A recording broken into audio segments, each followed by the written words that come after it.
Hey everyone, it's Jenny. Welcome back to my channel. Today I'm talking to those of you who have been curious about AI, who've maybe been reading a lot about AI, but haven't spent as much time as you want to actually learning about it. Maybe you feel a little bit behind. This video is for you. Keep watching and I'll give you everything you need to actually get started and be excited to do it. A lot of people say that they haven't really dug into AI because they feel like it's already too late. And I'm here today to tell you that it's not too late. And I really want to dig into the fact that the reason we think it's too late has more to do with our cultural ideas about authority, about knowledge, and about having the answers than it does anything to do with the technology itself. When I talk to people about AI, when I do AI trainings, a couple of themes come up. One is I'm not technical enough. I'm too far behind. I don't have the time. The space is moving too fast. And really, when I hear all of these concerns, what I hear underneath all of that is really this concern that it's too late, that I missed the boat. And it's understandable that people feel that way because there is an entire economy that has sprung up around people making you feel like you've missed the boat because they're trying to sell themselves as having all the answers. They're trying to make it clear to anybody that could hire them that they haven't missed the boat. And then on the other side, a lot of times those are people who are trying to sell you on their training so that you will pay them to catch you up so that you won't miss the boat. And so I hear so much of the self-doubt, so much of this questioning about whether it's worth it. And I feel really strongly that there's a pretty big economic incentive for a lot of people to make you feel like it's too late, to make you feel like you can't just get in and play with it. You have to pay somebody for some program to take 6 weeks, to take 5 hours a day to learn it, which you definitely don't have time to do. And that's a big part of why I feel so strongly about doing this kind of education, because anything that keeps people from getting started, from just trying it out, from experimenting, is a problem. One of the things about AI that I think scares people, when it comes down to it, it's too late is fear. It's, I missed my window. I'm not going to ever be able to catch up. It's too strange. It's too big. It's too novel. I don't even know where to begin. And one of the things I think about is, think about a little kid. A lot of us have kids, and like when your kid comes out into the world, they don't know how to speak. They don't know how to walk. They don't know how to read, but we're not like, hey kid, don't learn how to walk because lots of people have already figured it out. We don't say it's not worth trying to read because, billions of humans have already learned to read before you. It's too late. We're like, no. Speaking, walking, reading, those are skills that serve you throughout your life. And we would never tell, even say you had a grown up who was 50 years old who didn't know how to read. Would you tell them it was too late to learn how to read? You wouldn't do it. And so I think it's as much about our discomfort as humans with not knowing than it is about anything particular, the technology itself. There are a couple of things that I think about when I think about what's going on in the space with AI, especially if you're somebody who hasn't had a ton of experience. Thing number one is it's incredibly seductive to read about the things that other people are doing with AI, right? Because it makes you feel like you're learning. And reading about something and feeling like you're learning is much more comfortable than going into ChatGPT or Claude or Gemini and staring at a blinking cursor in an empty box and being like, what do I do? Nobody likes that what do I do feeling. So that kind of keeps us from trying. So we're reading, but we're not experimenting. So we never actually have the chance to say, okay, am I observing the things that these people are observing? Is this as useful to me as these people are claiming it's useful to them? And then at the same time, if you're always reading, one of the things is that we live in an information ecosystem where old news gets old really quick, where the new thing is the thing everybody wants to talk about, and inevitably the thing that everybody wants to talk about gets hyped up into this sort of large deal that is going to change everything. And you're like, I still haven't even caught up with the thing that was supposed to change everything 6 months ago. And now I have to learn about a new thing that's going to change everything. One of the things that, as somebody who my entire career, my entire life to a certain extent, I've loved learning. Anything that's new, that's not understood, it's just the very first thing I want to do is learn about it, you know? And if I'm being honest, part of the reason I do that is because that makes me feel safe. Right? I'm more afraid of something coming and me not being on top of it than I am of getting left behind. And so I have an advantage in that one of my like evolutionary coping strategies in life has been to try to learn things as much as I can, as soon as I can, as fast as I can.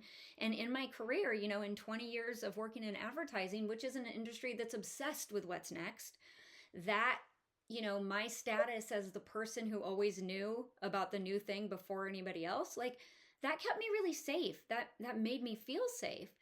But one of the things that over the last 2 years in AI, I've had to accept that I can't keep up with anything when I can't keep up with everything. And that's actually been really emotionally hard for me because I want to know everything about everything.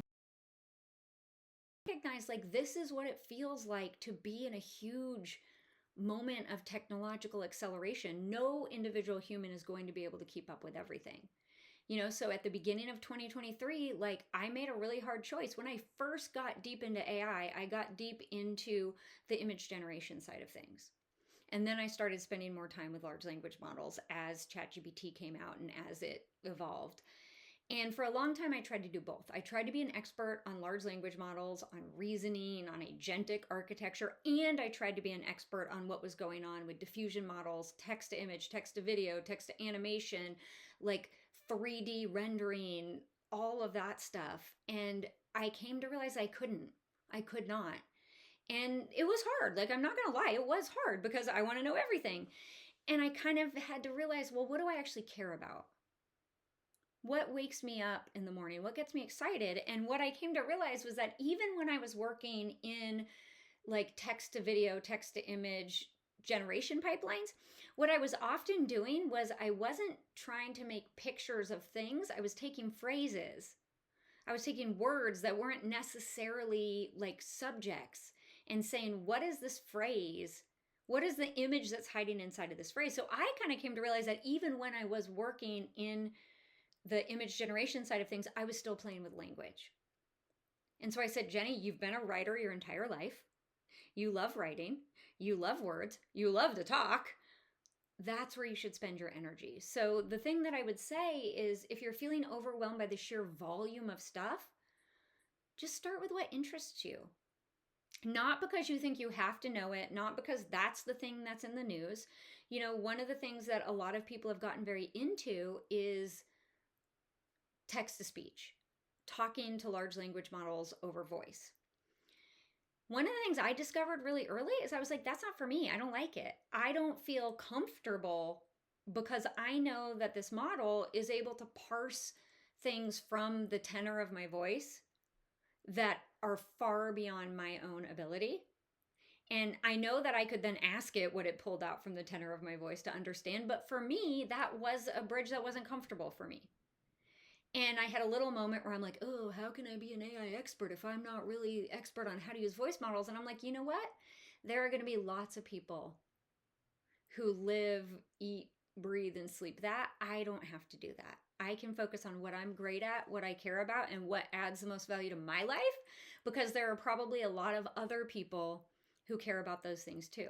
So all of which is to say, even the experts can't keep up. Even the people at the frontier, like foundation model companies at Google, at OpenAI, at Anthropic, they're not keeping up. They're discovering things a year after somebody in a random Discord had already discovered it. And so I think once we accept that nobody really understands this technology yet, nobody really understands what it's capable of. You know, even looking at a transformer model, when you get down into those deeper layers, nobody knows what's going on down there. Not the people who made the models, not the people who use the models. Like, it is a black box to a certain extent. And so for me, I find that really exciting because I'm like, well, if nobody quite knows how they work yet, and if nobody's figured it out, that means there's this entire territory that I can explore, because the way I'm going to use it and what I'm going to do with it and how it's going to support me is so individual and personal to me and is so dependent on what I'm asking for help with, what kind of information I put in, that like I feel like anybody who's touching one of these models right now, I don't care how much experience you have, you're an early explorer, and thinking about it as being an early explorer instead of somebody whose job and personhood is in danger scrambling to keep up, that's a much more exciting framing. You know, in some ways, I'm actually not the profile of a person that you think would be an AI expert. I'm 46 years old. I'm a single working mom. I work at my dining table in Durham, North Carolina. I got into this technology because I love words, because I love language, and because working by myself, for myself, raising a child all alone, I needed some backup. And I was like, let me go see what this can do. You know, I think a lot about, people who are in career transitions, right? One of the reasons I was able to get up to skill so fast with large language models is, I went freelance in 2022. Was great. I was like, man, freelancing is amazing. Why didn't I do this years ago? And then for 6 months, the first 6 months of 2023, I didn't work at all. There was no work. And it was really hard because I was going to LinkedIn, I was playing the game, I was trying to like hit up recruiters. And I kind of came to realize, I was like, this isn't the kind of thing that I can like effort my way out of. There's no work, and me hitting the ground looking for it isn't going to make work magically appear. And so instead, I was like, you know what? This is making me feel bad about myself. It's not getting me anywhere. What if instead I use this time to learn something new? And I think about, if you're somebody who's in a career transition, if you're somebody who hates your job, don't think about AI as like, oh, I have to go use AI to learn how to use AI. It's like, no. Be like, I'm going to use AI to help me figure out how the fuck to get out of this job I hate. Or I'm going to learn how to use AI because I have a lot of time right now because I don't have a job. But it's not learning to use AI so that you can get a job. It's learning to use AI to help you with your job search so that you don't have to do it by yourself. But it's also like, I think about all those things that, when you're at a job for a long time, all these ideas that you have, there's never any time to do. There's never any time to follow it. There's never any time to dig in. If there's something that you want to learn that you know will make you better at your job, or that you just want to learn in general, there's never any time. And one of the great things about being, one of the only good things about being between jobs, and I know there are a lot of people right now who are between jobs, is that you have time. You have time that you didn't have before. And so I think that thing, when you're in a job you don't like, or when you're in between jobs, or when you're at a point in your life where everything feels hard and boring, in some ways I think those are the best times to be able to do it. I was actually talking with ChatGPT the other day, and I said, it's really hard because I want to teach people how to use this. I feel so strongly that this technology can be really transformative, not for just the economy, not for the company, not for like business workflow optimization. Like, I feel really strongly that this technology can be incredibly transformative for individual people, to help them get a sense of their own power, to help them feel a little bit less overwhelmed, to help them feel a little bit more of a sense of control over what they're doing in their life, to help them feel like they actually have a little backup, when so often it feels like we're trying to manage 100 different things all by ourselves. But they're not interested. I don't understand why they're not coming to play. And one of the things that ChatGPT said to me was like, maybe, and it's kind of fucked up, but they said maybe they're not uncomfortable enough. And one of the things I realized is like, I started learning hardcore because I was in a very uncomfortable situation in which I'm somebody who prided myself on being great at my job. My job was a huge sense of my identity. I derived a lot of my self-worth from being somebody that people wanted to work on. And also, a job gave me money to support myself and my child. So I was in this place where I was like, holy shit, I'm feeling really uncomfortable. Let me go do the thing that makes me feel safe. And fortunately for me, the thing that makes me feel safe is learning new things.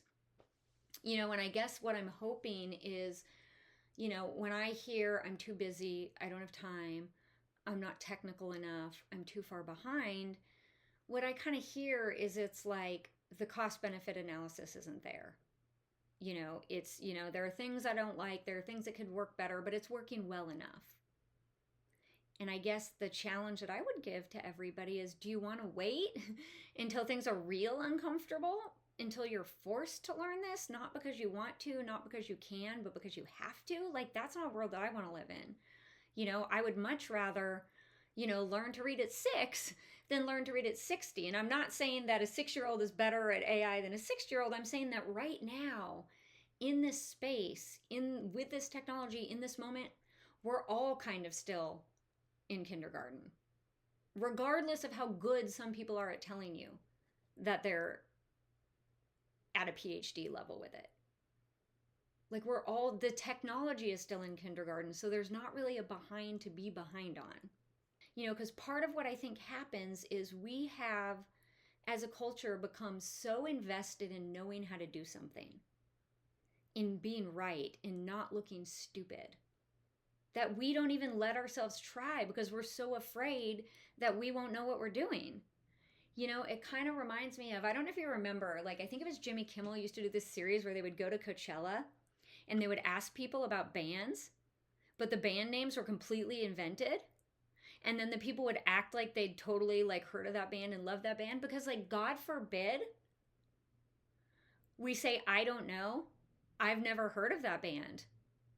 Tell me more about that band. I've never heard of them. Like, what is it about our culture that makes it so uncomfortable for us to say, I don't know? Even, this idea, I feel really strongly, like, why as a culture did we decide that fuck around and find out was a bad thing? Right? We use fuck around and find out to be like, oh, you are not going to like the way this goes. I bet you're about to find out now because you fucked around. And I'm like, wait a second, no. Like, fuck around and find out is how everything happens. So I always say that for me, when I'm working with large language models, when I'm working with ChatGPT or Claude or Gemini, I'm fucking around and finding out. And what's awesome is every bit of time I spend fucking around, it makes it easier for me to find out in the good way. And I think that's also part of it, is people feel like everything we do has to be working towards some goal. Like, if I'm going to use ChatGPT, I'm going to have to use it because it's going to help me do X, Y, and Z and like 10x my productivity. And like, I don't have time to sit down and be like, hello, strange entity that manipulates language with meaning. What are you? It feels like a waste of time. But the way I think about it, like, if you're working with a new coworker, right? You're not just like, hello, coworker, here is the work I have. Hello, coworker, would you like to give me feedback on the work I did for you? No, you actually get to know them, right? You get to know them, you talk to them, you have inside jokes with them, you'll go out and grab lunch with them, partly because that's just what humans do, but also partly because the more you understand who they are and how they think, the better you're able to work with them. And it's kind of interesting that we have this technology that's based on all of the encoded patterns of all of human knowledge, expression, communication. And like, we sort of refuse to approach it, not as a tool, not as a god, but as a partner. But we also refuse to be human when we approach it. We think that we have to have this perfect command, that we have to tell it, like, hello, computer, here's an incredibly complex prompt structure that I have built to tell you what to do. It doesn't cross people's mind that you can come in and be like, hey, this is new to me. I don't know what to do. Where should we start? And see what happens. Or like just see what happens. Just see what happens, because that alone will tell you something. That alone will teach you something. The other thing is, how do you actually build a habit? Because it is a muscle. Knowing how to use this technology is a muscle. We learn a certain way to do things, and our brain wants to do things that way. Even me, the other day, I wanted to do something. I can't remember what it was. And I spent 45 minutes searching on Google for like a platform or a tool that existed that could help me do this thing. And after 45 minutes, I was like, oh, you know what? I should just ask ChatGPT if we can write a Python program that does this. And like 5 minutes later, I had exactly what I needed and I was done. The only difference was I was like, oh, wait, I don't have to go trawling the depths of Google to figure this out by myself. I have the human collective to help me. So even me, somebody who's been doing this for 3 years, I still run into that. I run into it a lot less, but I still do.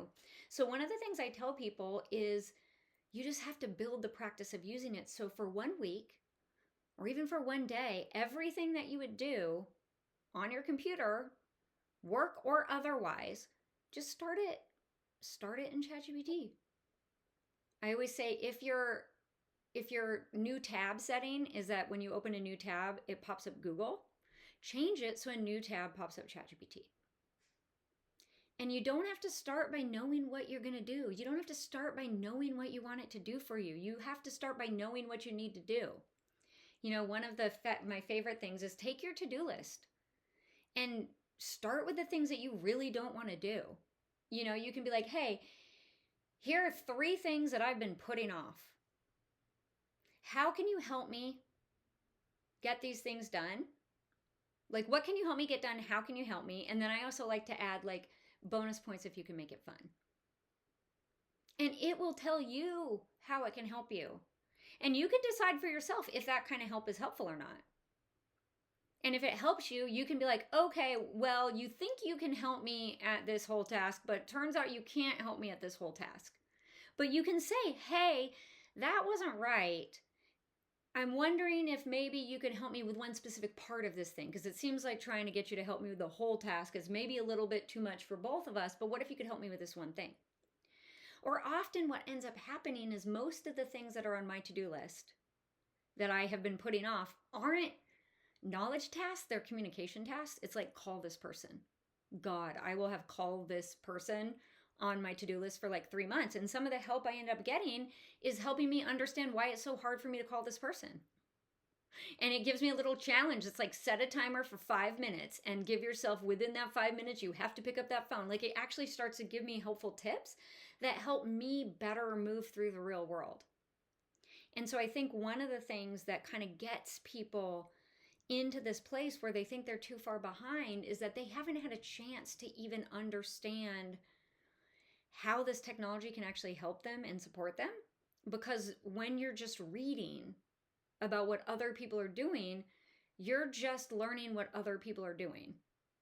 You're learning how they're using it, but how they're using it might not be how you use it. And also, a lot of the loudest people right now are also people who don't really understand what this technology is, who treat it like a computer program that you have the magic prompt that you put in that it does everything for you, instead of recognizing that really at its core, at least in the current form, it's a relational technology. It's a dialogue. It's not a command. And the only way to learn how to talk to somebody is to talk to somebody. You don't learn Spanish by reading books in Spanish. I mean, I guess you can, but the fastest way to learn is actually talking to a Spanish speaker. And you don't learn how to work with large language models and AI by reading about other people telling you all the amazing things they're doing. You learn by getting in there, by being a little bit uncomfortable, by starting with conversations that are the AI equivalent of Donde está el baño? And trusting that you're not stupid, that the work that you're doing will pay off, and that it's okay to not know. One of the questions I get a lot from people is, what tool should I use? There are so many tools. There are so many tools. There are so many tools. And if you're not super experienced, if you're not experienced with ChatGPT, Claude, and Gemini, you don't need to worry about other tools, at least on sort of the like AI agent, like large language model text generation side. It's just not worth it. You know, when it comes to the image generation tools, that's not my skill set. See, even now, it's a little uncomfortable for me to say that, but I say it because I accept that I can't do anything. Midjourney is great. Midjourney is a great place to start. If you're ready to move up, you can try Runway. Those are the earliest ones. They're the most well-documented ones. There's the one where you can find the most tutorials on, and they're also the most easy to use. There's a reason they're the most popular. It's okay to start with the most popular things. It's okay to start with the basics. And in terms of which one, it comes down to two things. One, which one do you vibe with? And two, how much money do you have to spend each month? You know, both Claude and ChatGPT, a paid subscription, which you need a paid subscription. Trying to get this value from free tools is really hard. It's really hard. Google has a free tool, but the interface is not very easy to use. It's not made for beginners, so I don't really recommend that as a starting point. If you're curious about it, let me know and I'll drop it in the comments, but I don't recommend it for everybody. So the question becomes, if you can afford $40 a month, I very much recommend getting both ChatGPT and Claude, at least for 1 or 2 months, and try both of them. Give them both the same question. Give them both the same assignment and see which one you like better. Because it's not just about the tool. That's the thing. It's not just about the model. I always say everything that comes out of a large language model, every bit of text that it generates is fundamentally because of what you put in. So the question isn't which large language model is the best large language model, which tool is the best tool. The question is, am I learning how to communicate with these models so that I get results that are good for me? Am I understanding how much information they need to be useful? Am I finding the additional tools that this one has useful, or am I finding the tools that this other one has more useful? But it's like basically right now when people are like, what tool? Should I use this one? Should I use that one? This new thing comes out every day. That's being like, should I read like Dostoevsky or James Joyce? And I'm like, no, first you have to learn how to read. Then you can argue about which like advanced, like complex, deep thinking author you're most likely to read next. But you wouldn't talk to your 6-year-old and say, well, first you have to figure out what book you're going to read. Like, it's really important. If you don't pick the right book to read, your reading's not going to go well for you. No. You put some letters in front of them. You put some words in front of them. You say A is for apple. And then as they get more skilled, as they start to understand what reading is, how the words on the paper correspond to the things in real life, then they have the experience level to start thinking about what's going to make them want to read more, what the kind of books they like to read. The problem is if you're so caught up trying to understand what's coming now and you're just reading and reading and reading and reading and reading, then you're never learning. I can read about scuba diving all day long. I can read about scuba diving all day long, and I can know a lot about scuba diving. But even after 5 years of reading about scuba diving, watching scuba diving videos, like if I got on a boat and like tried to go scuba diving, I don't know how well it would work for me. There are things that you have to get from lived experience. So if you're watching this video and you're like, okay, Jenny, cool, what do I do? Here's what you do. You go get, if you have $20 a month, and I recognize that everybody doesn't, if you're somebody who doesn't, hit me up and I'll give you some suggestions. But if you can afford 20 bucks a month, which is like one lunch, go get a paid ChatGPT subscription or a paid Claude subscription. You can try each of them for free to get a sense of the vibe, but go get a subscription and then use it. Everything that you would normally do in Google Docs, start it there. Everything you would normally do in an email, do it there. But remember, the job of the technology is not to write things for you. It's to help you think through things. It's to help you explore ideas. It's to pressure test your own thinking. And if you don't know where to start, the best place to start is, here are the things that I have to do that I have been putting off. What can you help me with, and how can you help? Bonus points if you can make it fun. Thank you so much if you're still watching. I really appreciate you taking that ride with me. If you want to hear more what I have to say in future videos, please subscribe. If you think other people should see what I'm sharing, go ahead and hit the like button. And if you have any thoughts, any questions, or any ideas of what might be helpful for me to cover next time, please do leave a comment. Until next time, bye.